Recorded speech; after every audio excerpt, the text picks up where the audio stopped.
being married to the president of the United States thing. Yeah. that none of us kind of banked on. I mean, we knew Barack was smart and, ambitious, but, I think, but you talked me into supporting his run. I did. Because I was definitely like, nope, no way, this is crazy. We've done enough crazy stuff. That's right. That's right. Barack came to me and he's like, I can't convince your sister to go along with this. And I'm like, whoa, go along with what? And it's like, I think I'm going to run for president. And I was like, what? I convinced you to not penalize him for being really good at what he does. All right, let's get into Michelle Obama's podcast. Now, I don't like to always be the first person to jump on stuff, but everybody's dumping on this podcast. And I've already watched this episode. I watched part of episode 2 with Issa Rae. And let me say this. I do have a lot of respect for Michelle Obama. The Obamas, you know what? Sometimes, I think, I'm speaking in regards to voters who voted for Barack Obama, which I'm one of them, right? So sometimes when you're a kid, and I'm just doing an analogy, sometimes when you're a kid, you see things a certain way, and you realize later on that things aren't always what they seem to be. So what do I mean when I say that? Now, the Obamas, right? The Obamas, I always held in high regards, I would say for obvious reasons, right? You had the first black president, the first black first lady.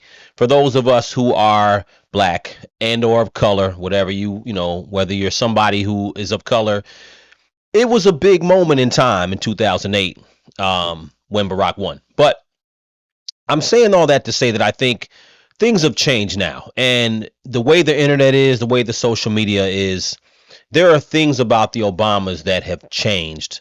People's opinion of them have changed. Right now, Barack is all over the country, moving around solo. Him and Michelle don't look like they're together. And that's okay because they're human beings. They can get divorced if they are getting divorced. I don't really know.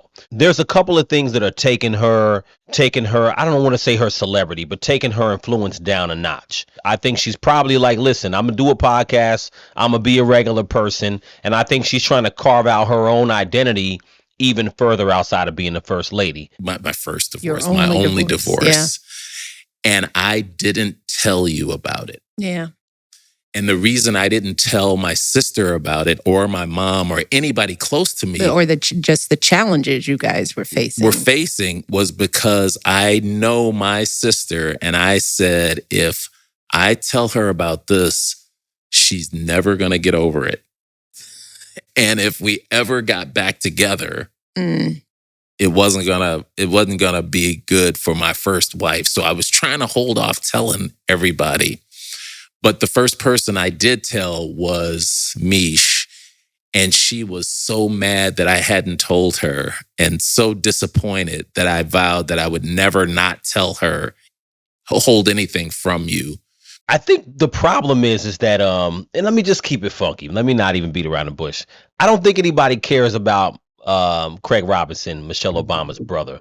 I don't think anybody actually cares. And I think that he may not be the best addition to the podcast. Maybe if they were going to do a podcast together, maybe they should have added a third person just to add something to the dynamic. Now, again, I know this podcast is not meant to be political. Michelle Obama's free to do whatever she want to do. I still have a lot of respect for her, but I think her authenticity has been lost some. And for me personally, it got lost.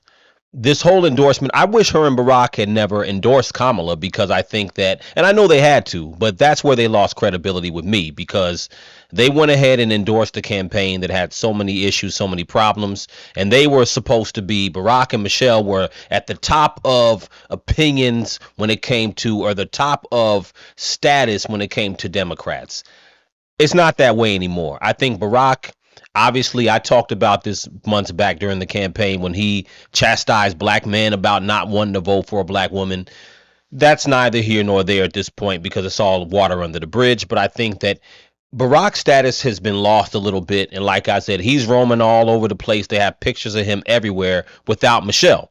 And it's not like a man and a woman have to be chained to each other everywhere they go. But they no longer seem like they care about being seen together so much. I think they're doing their own thing. and maybe they're living separate lives. But I think the thing about this podcast is that some people are speculating that Michelle is trying to carve out her own identity for a possible run.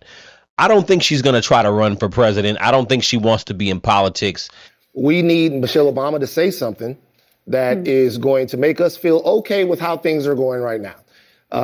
If I give Donald Trump credit for one thing, he completely deprogrammed the right. He deprogrammed them, he reprogrammed them to speak to their constituency in a way that moves the people. There's got to be somebody that does that for the Democrats. Michelle Obama is the most trusted voice on the left by far. It's malpractice if the people that are wondering and uncertain about the trajectory of this country don't get something out of her podcast. She's got to do it. Another lifestyle podcast. She can't stay out of it. She can't stay out of it. She's making money and having fun.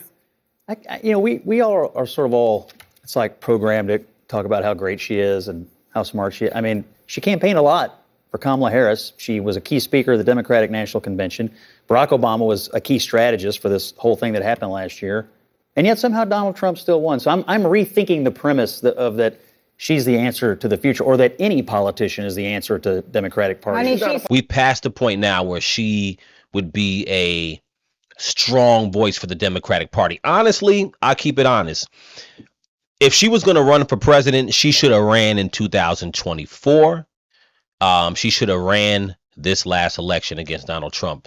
That would have been monumental. And honestly, look, I think she might have beat Donald Trump had she run. You know what I'm saying? Because I think that Kamala Harris, listen, those of you who like Kamala, cool, I get it, ain't nothing personal. I think she was so damaging to the Democratic Party. It was so damaging because it was such a bad campaign, and I think people tried to pretend it wasn't, and it was so damaging not only to Kamala herself, it was also damaging to everyone around the Democratic Party. Everyone's status and influence went down. We can't even people cannot argue with me about that. Barack Obama's influence has diminished, right? Michelle Obama's influence has diminished. Joe Biden's credibility obviously was not there. He was senile. You know what I'm saying? We know that. And everybody else who stood up for the campaign and was, cheering it on, the influence diminished because at the end of the day, it was clear that it just was not a strong campaign. And I think for the Obamas, where I held them, and my whole point of this video from the beginning, where we saw them, where we saw this couple, and where they are now is a lot different.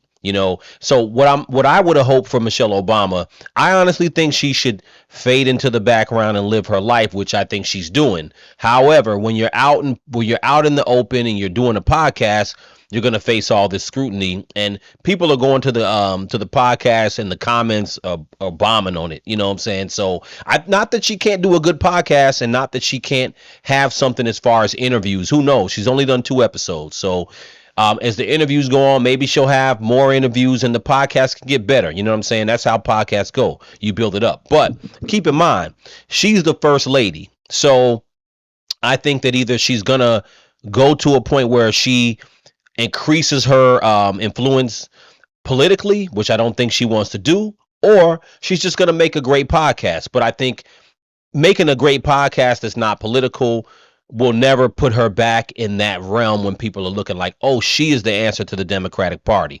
She doesn't want to be the answer to the Democratic Party. And honestly, I don't even know if she wants to be associated with the Democratic Party anymore, to be honest with you. That's just my opinion. But anyway, if you saw the podcast, let me know what you think in the comments. If you haven't subscribed to the Crucial Convo channel, make sure you hit that button and subscribe. Hit the like button, of course, and peace and love. I'm out.